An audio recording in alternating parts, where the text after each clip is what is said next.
Welcome back to the movie recap. Today I'm gonna show you a 2017 Argentine horror film called Terrified. Spoilers ahead. Sit back, relax and enjoy the video. The movie begins with a long-haired woman named Clara who washes plates, spoons, and forks in their kitchen sink. When she is about to finish her task, Clara hears tiny and creepy voices coming from the sinkhole. She stops for a moment and gently leans her head towards the sinkhole to listen to the creepy voices that she assumes come from humans. What she hears is the conversation about their plan to kill Clara. Just a few seconds after Clara hears the terrifying conversation in the sinkhole, her husband, Juan, arrives at their house. The man is puzzled by his wife's terrified reaction, so he asks if his wife has a concern. Pulling up her courage to talk, Clara tells her husband about the voices she hears in the sinkhole, and she emphasizes that they are human voices who plan to take away her life. Juan is bewildered to hear such an unbelievable story from his wife, so he tells Clara that the sound she hears might be coming from a leaking plug. Even if Clara is persistent in telling Juan that the sound she hears is human voices, she cannot do anything but join her husband to sleep in the bed and let her creepy experience pass their minds. Before the sun gets up, the thumping sounds coming from Clara and Juan's neighbor, Walter, awaken the couple. Clara gets up to go to the bathroom while Juan stands to pick up his slippers and slam them onto the wall that connects their house to Walter's. Juan shouts at Walter to stop the noises that he is making. Still, the thumping continues to get louder, making the pissed husband go out of their house to open his intercom speaker of Walter and tell him to stop the noises again. Juan is puzzled to hear an inaudible sound from Walter's intercom, but the thumping sound stops, so he decides to get inside their home. When Juan steps inside their house, he proceeds to walk toward their bedroom. Before reaching their bed, Juan hears another thumping sound, but this time it comes from their bathroom. Curious about what happens inside, he opens the door and walks in, but a horrifying scene blows his mind. Juan sees Clara floating above their bathtub, and an invisible creature is holding her head and slamming it against their bathroom wall. His poor wife is lifeless, and the blood from her head splashes around the bathroom corners. Juan shouts in horror, grief, and confusion. He keeps throwing questions to Clara about why it happens to her, but the head of his lifeless wife is continually slamming on the walls. Little do they know that Walter also experiences supernatural tendencies inside his house. At first, he thinks he is sick and blames himself for the creeps that keep on repeating inside his house, so he decides to take medicine. Every night when he sleeps, the bed that he uses always shakes, and even his furniture moves. He tries to look underneath his bed to see anything, but he fails. When he gets up, a naked man is hiding under his bed. The light of his room shuts down, and when Walter switches on the light, he hears footsteps walking away from him, so he immediately goes to his bed and falls asleep with fear in his heart. When Walter wakes up, everything inside his room is a mess, as if a storm had walked inside his house and crashed all his belongings. To find a solution, Walter decides to contact Dr. Maura Albrecht, a known paranormal investigator, and he tells his supernatural experiences. Still, due to lack of evidence, they decline his appointment. To prove his experience, Walter sets up a camera above his closet and points its lenses at his bed before he goes to sleep. After completing the setup, Walter silently lies on his bed while keeping his eyes on the camera. Walter looks at the camera and waits for what is about to come until the lights go off and the camera splashes below. He stands up, gets the camera, and watches the video. When Walter clicks the play button, he sees on the recording a tall and naked man who stands beside his bed, looks at him, and then opens the door of his closet and goes inside. To his horror, he goes out of his room to get his firing weapon and forcefully opens his closet, but Walter finds no one. He puts down the gun, picks up his camera, and replays the film, but before he finishes, the tall and naked man from the closet goes out and grabs the firing weapon in Walter's face, making the poor guy shout in fear. In the afternoon, a boy goes to a faucet in front of Walter's house to drink some water, but before his mouth touches the dripping water, a voice coming from the window of Walter's house drives him away. This made the boy step backwards while his gaze was fixated on the window until he reached the middle of the road, and a bus hit his whole body, making him fly a few meters, and it took away his life. The neighborhood goes out of their homes, and horror strikes them when they learn that Alicia's son is the bloody little boy on the road. Yano is about to sleep when he gets a call from Funes, a police commissioner. Funes tells him he should come to Alicia's house to help him with a mysterious case.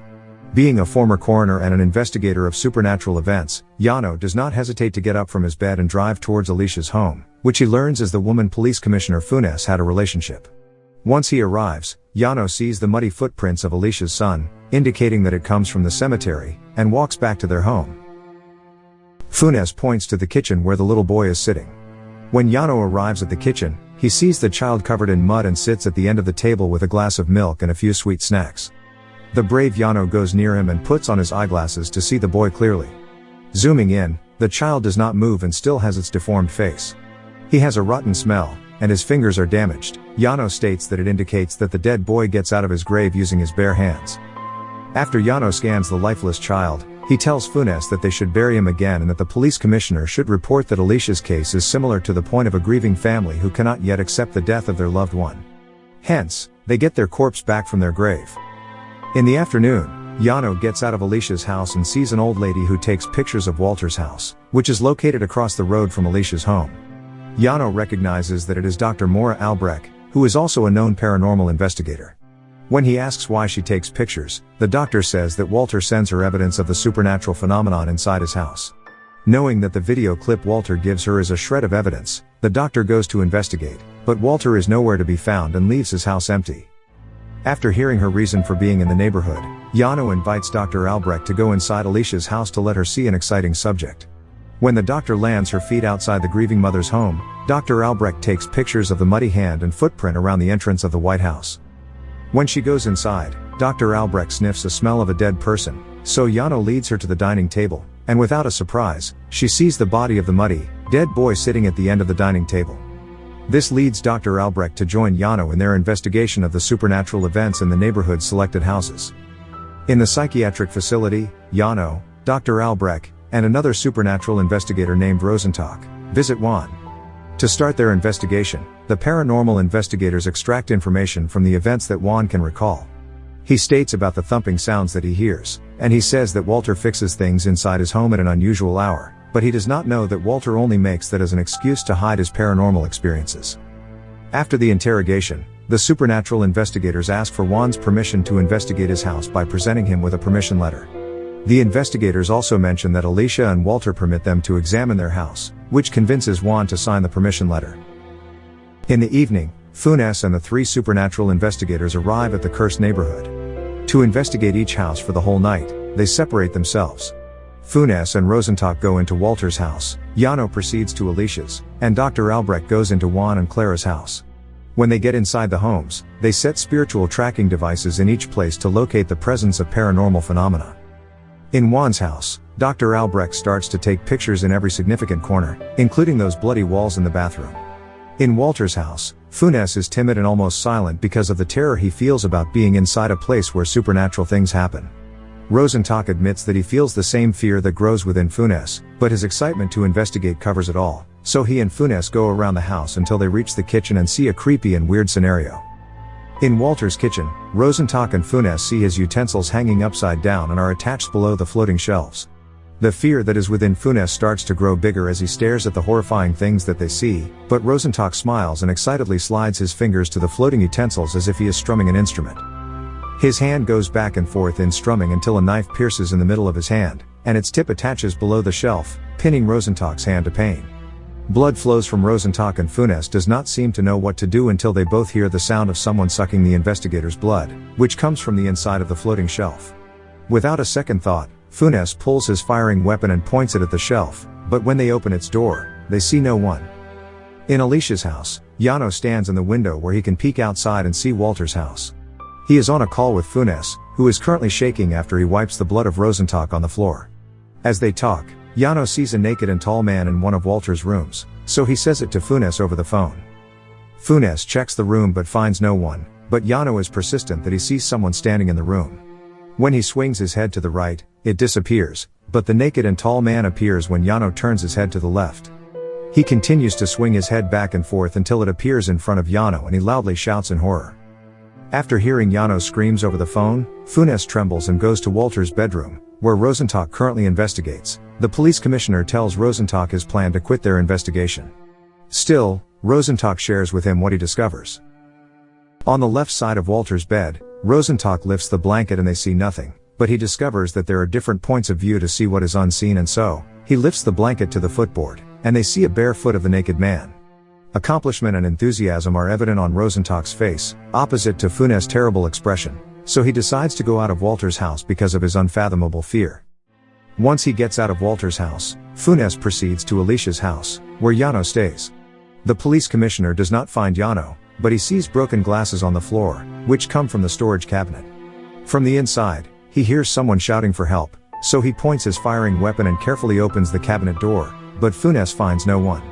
He goes to its side, and Funes breaks the side of the storage cabinet and sees a creature who asks for his help to get him out, yet instead of helping, he goes out of Alicia's house.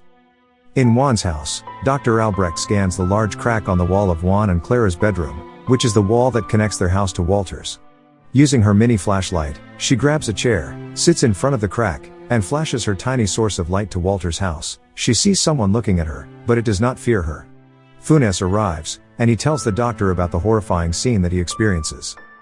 The desperate and terrified police commissioner asks Dr. Albrecht if there is a solution for the horrifying case they are investigating. Still, the doctor tells him they cannot do anything.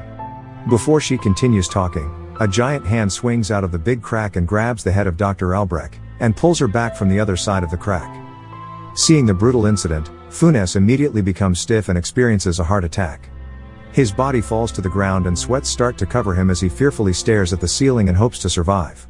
In the middle of catching Funes' breath, Alicia comes and tells Funes about his unacceptable action of putting her son in the freezer.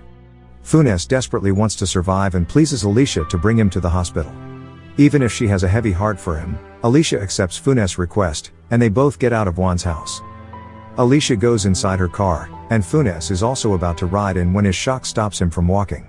Funes sees Alicia's muddy son in the back seat, and she explains that she has to get his son back. Without a second thought, Funes steps back and rides his own car. Before he leaves, Dr. Albrecht comes out of the house with an elongated neck turned upside down and tells him they are being tortured. In fear, Funes immediately brings his car to life and drives in a speedlight motion until he stops in the middle of the road to smoke and calms himself. When Funes takes enough courage, he switches his car on again and drives back to Juan's house. He grabs gasoline and spreads it to Juan's house, but to his horror, he sees the lifeless body of Alicia hanging with a rope around her neck. In all the exhaustion, fear, and pain, Funes cries out loud and continues to splash each corner with gasoline until he sets the whole house on fire. When he goes outside, Funes sees Yano, whose eyes are pulled out and blood drips down from them.